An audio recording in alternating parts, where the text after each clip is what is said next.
Alors salut et bienvenue dans cette nouvelle vidéo. Nous allons comme promis nous intéresser à la création de l'interface graphique. Donc premièrement, nous allons réaliser l'interface graphique en mode portrait et également l'interface graphique ici maintenant en mode paysage. Ok. Donc première des choses, il faudra créer un nouveau projet. Je clique ici sur File, ensuite New et je pourrais choisir ici Android Application Project. Ensuite, on me demande de donner un nom à mon application. On va l'appeler ici Tic-Tac-Toe.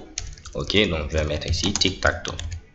Comme vous pouvez le voir, j'ai laissé des espaces pour le nom de l'application, mais au niveau du nom du projet, il n'y a pas d'espace. Au niveau du nom du package, on va mettre ici comme .teacher du net. Alors à ce niveau, on nous demande la version minimum de SDK. Je vais prendre ici la version Froyo, c'est-à-dire la version 2.2.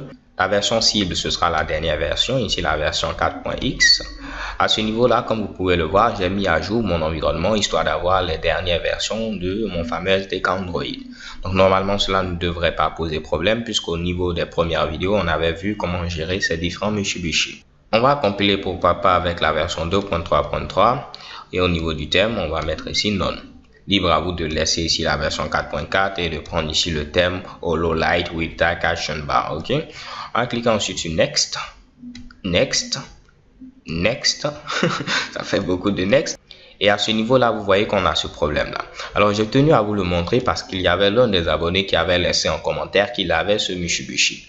En effet, qu'est-ce qui se passe? Alors, à ce niveau, le problème est très simple. Il demande à ce que l'API au niveau du build target soit au minimum l'API 14. Et lui, il remarque que l'API que nous avons, c'est l'API 10. Donc, rien de bien compliqué, vous faites tout simplement back. Au niveau de l'API de compilation, vous pouvez confirmer que c'est l'API 10. Il vous demande de choisir tout simplement au minimum l'API 14. Donc, je peux prendre ici ce Mitsubishi là ou même prendre la dernière version. Donc, on va laisser ici l'API 14 et là, je pourrais maintenant choisir ici Holo Light with Dark Action Bar et cliquer ensuite sur Next. Je clique ensuite sur Next et vous voyez que maintenant, je n'ai plus ce problème-là. Ok, donc pour tous ceux qui avaient rencontré ce problème, voilà comment vous pouvez ici le résoudre. On va laisser ici Blank Activity pour dire activité vide. Je fais Next. Au niveau ici de l'activité principale, on va laisser Main Activity et je clique sur Finish. Donc chez Kebam, on vient de créer maintenant un nouveau projet Android, notre nouvelle application qui va nous permettre de pouvoir réaliser notre petit jeu de morpion. Donc voilà, chez Kebam, notre projet a été maintenant créé. Au niveau ici de l'interface, comme vous pouvez le voir, j'ai premièrement une image, donc on va utiliser un image view, ok. On a ensuite les différents pions, on va les mettre au niveau d'un table layout. Ce seront ici des lignes et à ce niveau-là des colonnes. Ce sera l'occasion pour nous de pouvoir expérimenter l'utilisation également de ce fameux layout-là. Donc on aura ici un text view pour gérer le statut du jeu et pour terminer un bouton. Donc rien de bien compliqué, je viens à ce niveau-là, je vais tenter de réduire ce Mitsubishi histoire d'avoir ici un peu plus d'espace. Je réduis également ce qui est présent à ce niveau et on se trouve bel et bien au niveau de notre fameux layout activitymain.xml. C'est celui-là qui se trouve au niveau ici du dossier res et au niveau ici du dossier layout. Ok. Je vais venir cliquer sur ces fameux boutons là histoire d'agrandir ce Mitsubishi et supprimer le text view qui est présent au départ. Si je me rends au niveau du code XML, vous voyez qu'on utilise un relative layout. Je vais le changer pour avoir un linear layout. Donc je mets ici linear layout et de même en bas ce sera ici linear layout. Ok. Donc je n'aurai plus besoin de tous ces Mitsubishi là et je n'aurai qu'à ici mettre l'orientation. Comme vous pouvez le voir, ce sera une orientation verticale. Donc je viens à ce niveau là, je mets ORI, contrôle espace, orientation et je prends tout simplement ici vertical. Je reviens maintenant au niveau de la vue graphique. En premier lieu, on doit mettre ici une image. Donc, je viens au niveau ici de Image and Media. Donc, bien avant de déplacer mon fameux Mitsubishi, je dois avoir ici une image. Je vais utiliser rapidement Photoshop pour créer ici cette petite image-là, Tic-Tac-Toe.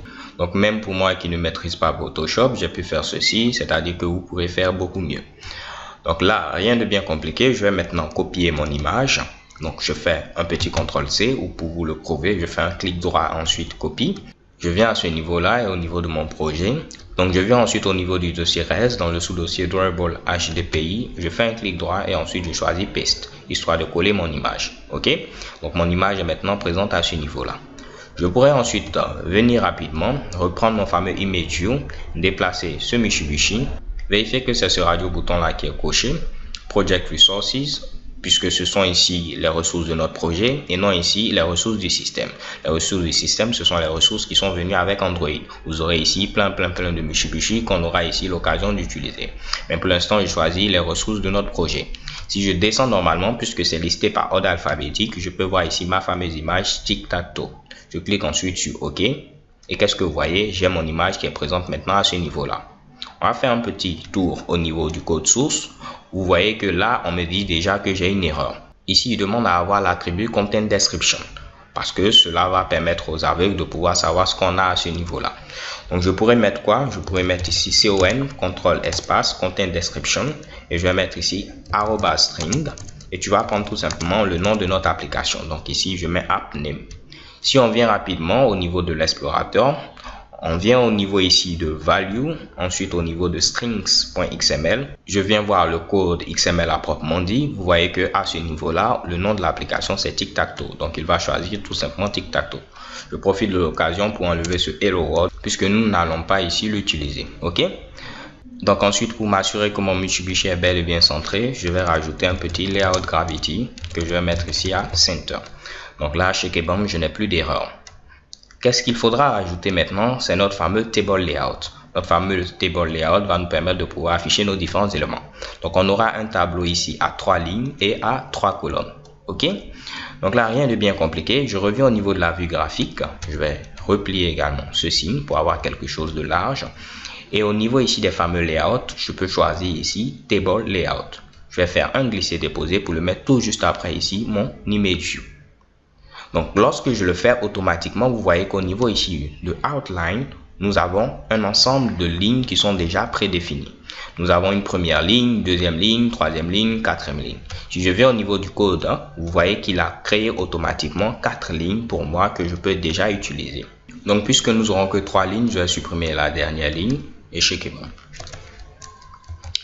Donc là, j'ai un fameux table layout qui a maintenant ici 3 lignes. La première ligne, la deuxième ligne, la troisième ligne. Row en anglais qui veut dire tout simplement ligne.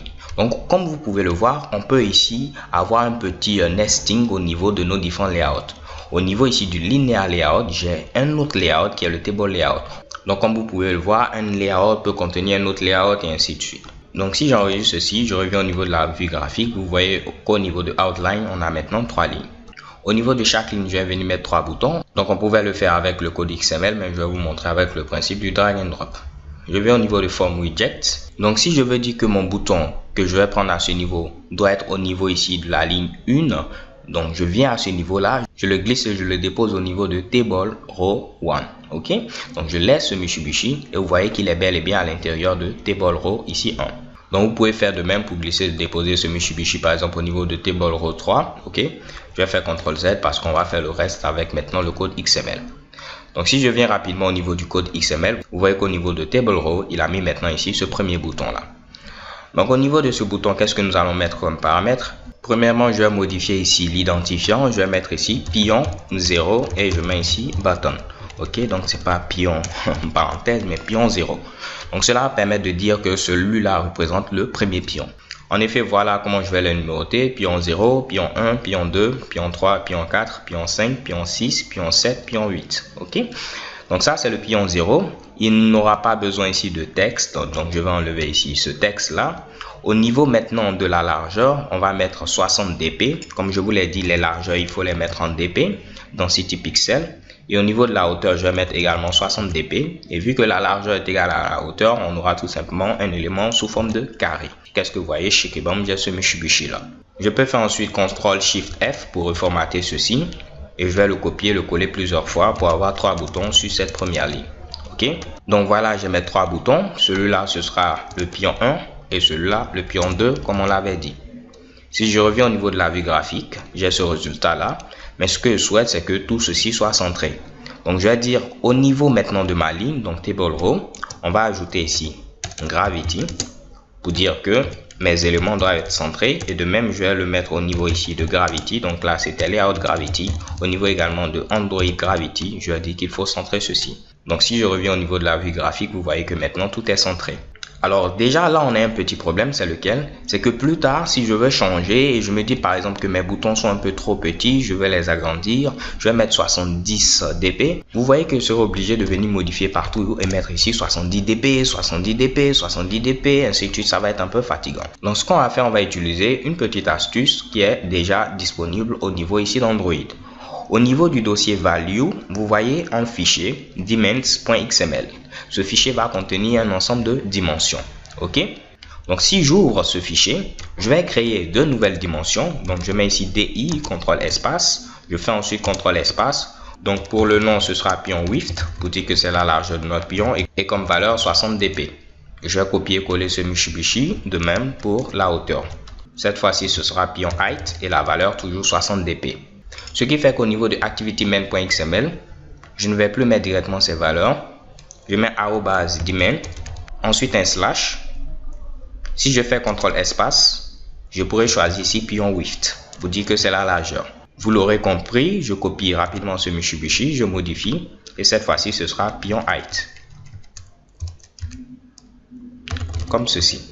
Donc je peux copier ces deux lignes là, venir modifier pour mon second bouton et venir modifier également pour mon troisième bouton. Oups, comme ceci.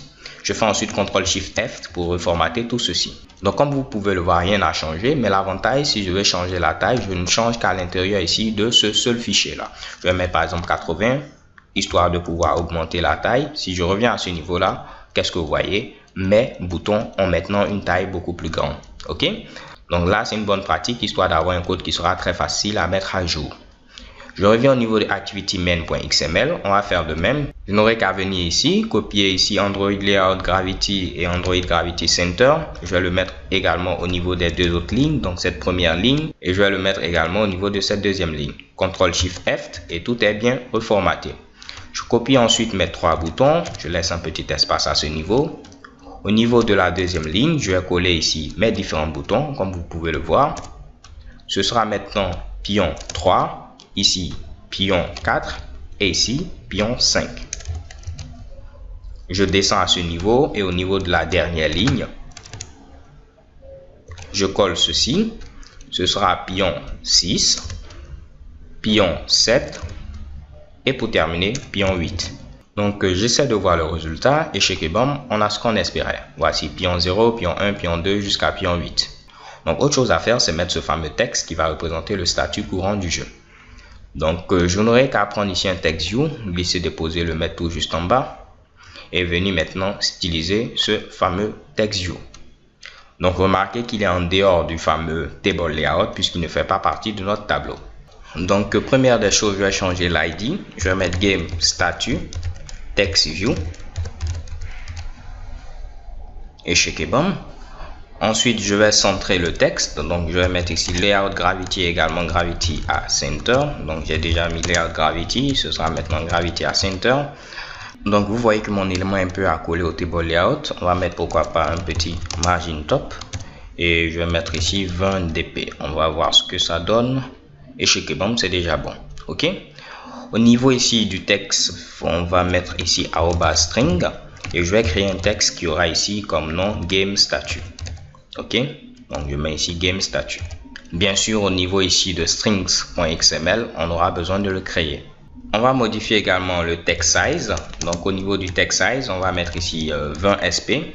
Ce sont des valeurs que j'ai déjà essayé, donc raison pour laquelle je les mets directement. Sinon, vous aurez à les changer au fur et à mesure. Donc là, vous voyez déjà qu'il ne trouve pas ici game statut. Donc on va créer pour ne plus avoir ce problème. Je mets ensuite string.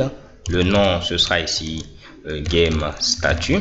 Ok, on va suivre les mêmes conventions. On va mettre underscore pour séparer ces éléments là et je vais mettre ici quelque chose de vide pour l'instant. On reviendra sur ce Mitsubishi dans quelques instants. Donc je dois revenir au niveau de activitymain.xml et je dois modifier quoi? Je vais modifier ici game statut par game statut comme ceci. Donc là, si je reviens ici, je ne peux plus rien voir. Donc au niveau du texte, quel est le texte qui est présent ici? C'est joueur X, c'est à votre tour. Donc je vais venir ici, je vais mettre joueur X, c'est à votre tour. Donc là, si je viens, qu'est-ce que vous allez voir à ce niveau là? Joueur X, c'est à votre tour, pas de problème. Ok, Donc dernière chose, c'est de mettre maintenant le bouton. Ici, on va le mettre également en gras pour que ce soit beaucoup plus visible. Donc je vais mettre ici text style, ok, et ce sera ici bold. Je vois rapidement le résultat et checker bon. Donc je vais diminuer ceci. Ensuite, on va rajouter un fameux bouton et ici le bouton aura comme texte rejouer. Donc je vais au niveau de strings xml.xml, je vais prendre rapidement ceci. Au niveau du nom, ce sera ici game replay. Je vais mettre ici texte, game replay text, game statut text. Ok, et là je reviens ici, je vais mettre rejouer. Ok. Donc là, à ce niveau, vous voyez que j'ai une erreur. Pourquoi? Parce que lui, lorsqu'il voit les codes, il se dit, mais qu'est-ce que vous me donnez ici comme code? Il faut tout simplement échapper les codes en mettant un anti-slash. Ok? Donc lorsque je mets l'anti-slash, vous voyez que je n'ai plus ce problème-là. Mais il va bien l'afficher, mais il faut mettre un anti-slash pour ne pas avoir ici cette petite erreur. Remarquez que j'ai changé également game statut à game statut test. Et j'avoue que jusque-là, je suis un peu indécis. Mais game statut text, game replay text, je crois que ce sera maintenant définitif. Au niveau maintenant de activity main.xml, je dois venir modifier ici en mettant game statut text. Check bon. Il nous faut maintenant terminer en mettant un bouton. Je mets ici button, CTRL espace. Première des choses, je dois lui donner un identifiant. Je vais mettre ici game replay button. Donc au niveau de ID, ce sera ici game replay button. Je vais copier ici la même chose pour la largeur et la hauteur. Je dois également le centrer, donc je vais le copier, le coller, histoire de pouvoir le centrer. Je vais voir le résultat.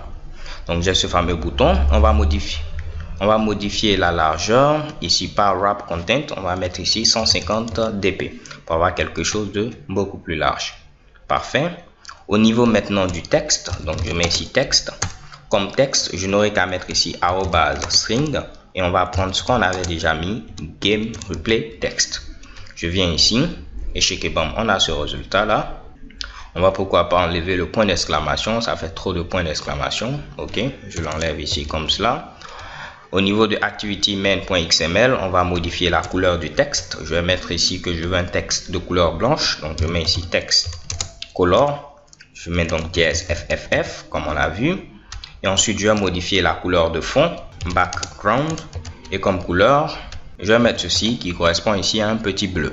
Donc si on voit le résultat, on a ceci. Il faut maintenant un peu incrémenter le text size parce qu'il est un peu petit. On va mettre 25 sp et de même on va essayer de le décaler un peu en bas pour qu'il ne soit pas trop accolé. Donc de même on va mettre un margin top pour dire une marge extérieure en haut. Donc je mets ici margin top. Pourquoi pas, on va mettre 10 dp pour voir déjà ce que ça donne. Et je crois que c'est déjà pas mal. Alors les gars, voilà, on vient de terminer tout simplement notre première interface graphique à ce niveau-là pour le mode portrait. On a utilisé un linear layout d'abord pour avoir les éléments qui sont orientés de manière verticale. On a mis ici un image view, ok. Donc notre image a été mise au niveau ici de Dribble HDPI.